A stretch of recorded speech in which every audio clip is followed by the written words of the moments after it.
Os Estados Unidos ele corre um sério risco de default, à beira de um calote, para ser mais simples, e isso pode acontecer ou não pode.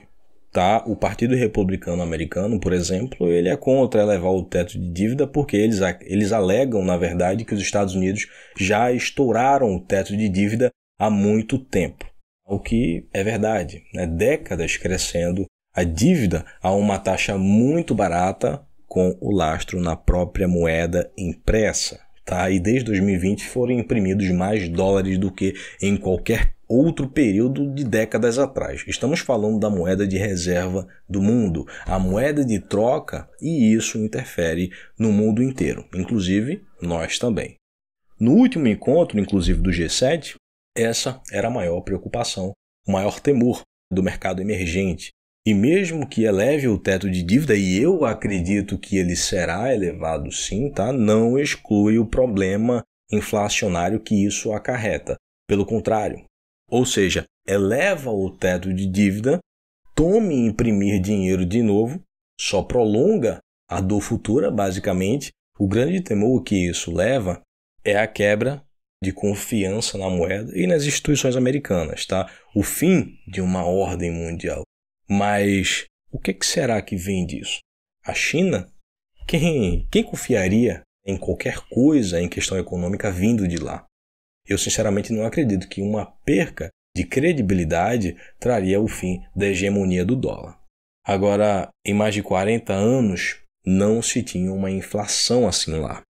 Antes do subprime, se tinha um estímulo financeiro enorme também, que até impulsionou a bolha, né, do mercado imobiliário em 2008, e muitos bancos ficaram cegos, né, observando apenas ali a economia pujante, com um otimismo bem exagerado. Tá? No mercado de capitais se tinha também um otimismo absurdo e com pouca gente falando disso, mas assim como agora, tá, até tijolo voava. Né? O ponto é que o diabo mora nos detalhes.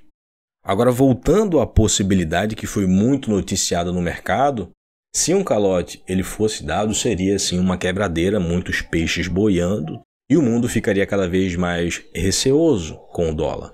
Afinal, seria uma descredibilidade. Mas o cenário macroeconômico favorável a outros países não democráticos, tá? Você sabe de quem eu estou falando, isso ainda teria um peso enorme nas decisões. Mesmo, lógico, que os Estados Unidos esteja cada vez mais isolado pelos movimentos recentes, né? Com leis contra imigrantes, atacando o México com falas de políticos influentes, né, no Congresso americano, falando como se o México fosse apenas um vassalo.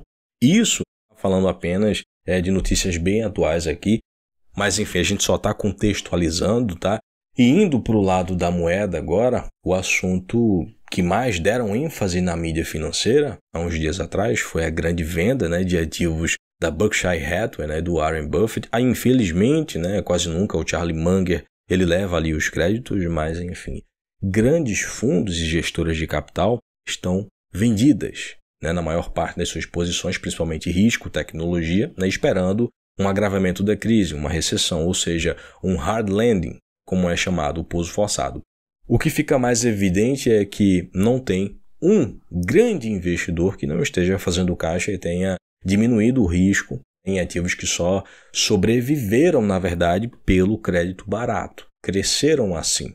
E esse é um movimento que já era observado bem antes da crise de crédito. Esse aperto de crédito que a gente está vendo agora lá fora, aqui no Brasil também. As empresas americanas, excluindo, lógico, os bancos, que são os ofertantes de crédito, os tomadores, que são, na maior parte, empresas, né, só cresceram pelo crédito barato, né, juros barato das últimas décadas. E eu não me refiro apenas às empresas americanas, tá? Muitas empresas aqui no Brasil, principalmente o varejo, têm o seu modelo de negócio ancorado totalmente ao crédito. E até os bancos que não fizeram hedge dos seus títulos, eles faliram. Foram comprados por outras instituições, né, os ativos, na verdade, porque o regulador vai lá e fecha o banco, como foi o caso do Silicon Valley Bank, o First Republic e muitos outros. E ainda tem muitos com um grau muito alto de risco, exatamente por conta disso. A maioria não fez hedge dos seus títulos. É preciso muito cuidado quando a gente fala de bancos pequenos lá fora, porque a maior parte deles tem muito mais capital investido do que a maior parte dos bancos daqui do Brasil. Tá? E eu estou falando isso porque se acontecesse um calote da dívida americana, tá? Todo mundo sentiria o efeito hegemônico disso. E não acontecendo, elevando o teto da dívida, que com certeza vai ser, inclusive já estão discutindo, tá? Já é uma possibilidade, inclusive para o Partido Republicano. O fato é que, elevando, né, o teto, tome imprimir dinheiro de novo, a inflação ela vai subir ainda mais e tome mais altas de juros, ou pausando, observando o histórico, né, do Fed, vai pausar os juros e vai haver recessão. O Brasil, ele não é uma fazendinha isolada do mundo, por mais que pensem isso. É legal fazer gatilho de otimismo para ganhar visualização? Pode até ser para quem o faz. Só que deixar de falar a verdade, tá? Pode dar uma dose de otimismo a pessoas que não têm o mesmo volume de patrimônio, tá? E se expor ao risco e acabar 100% investido com nada de caixa por conta de retórica de terceiros, tá? Acreditando aí no conto do Papai Noel.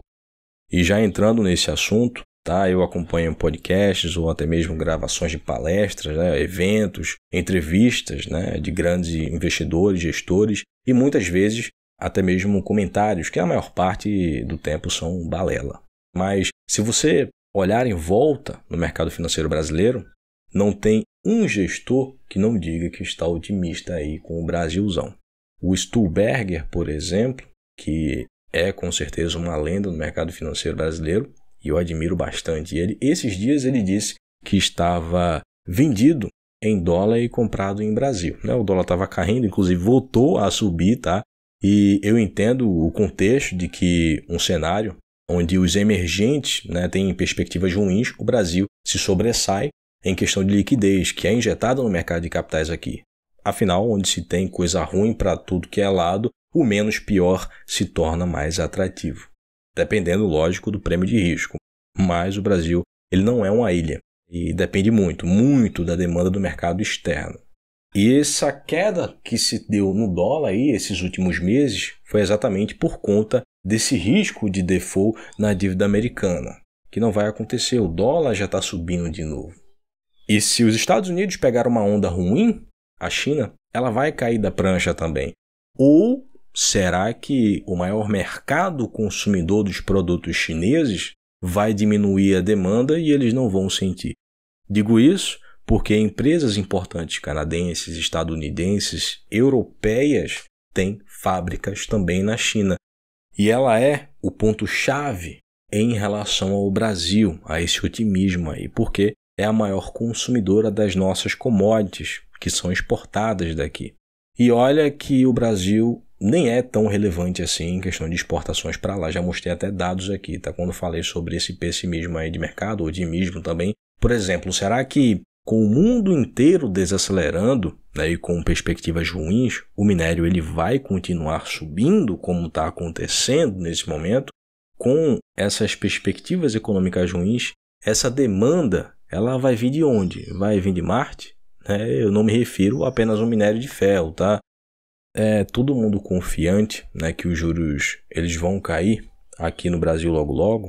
Se não cair quando o próximo presidente do Banco Central, que vai assumir o cargo politicamente, tá, ele vai diminuir na marra. E ninguém leva as consequências disso para os movimentos econômicos posteriores, né, mas se apegam no curto prazo. Né? Todos querem que o mercado voe.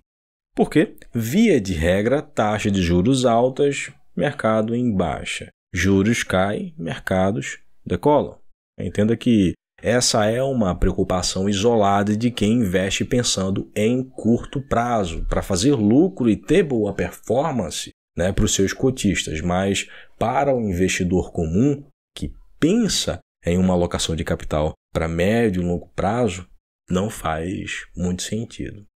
E é engraçado, né, porque ninguém vai chegar do seu ladinho aqui e dizer, olha, as perspectivas são muito ruins. Agora é hora de fazer caixa, alocar o capital em ativos que surfem bem a taxa de juros e inflação, mas que não apresentem risco, né, de curto prazo, nem médio prazo acompanhado. O negócio é, eu estou otimista, Meu fundo ele vem performando bem, eu preciso de mais capital para aproveitar a baixa que está por vir no mercado, se mais quedas vierem. Afinal, o mercado de capitais é para quem entende e tem dinheiro. Quem não tem só atrapalha muitas vezes as cotações com especulações, né? Os investidores de baixo capital. Ou mesmo eles entram no fundo querendo retirar o dinheiro muito rápido. Na maior parte das vezes isso é verdade sim, tá?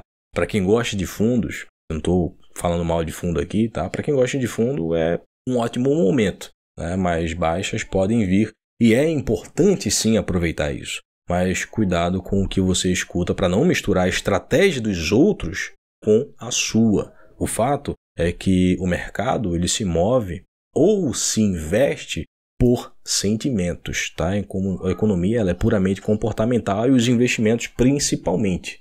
E tem que se ter muito cuidado, porque qualquer palavra dita pode servir de gatilho mental para algo. Ou venda ou compra, esse, mais do que nunca, é o momento para se fazer caixa, aproveitar as quedas e manter o capital alocado em ativos com pouquíssimo risco, pelo menos de curto e médio prazo, tá?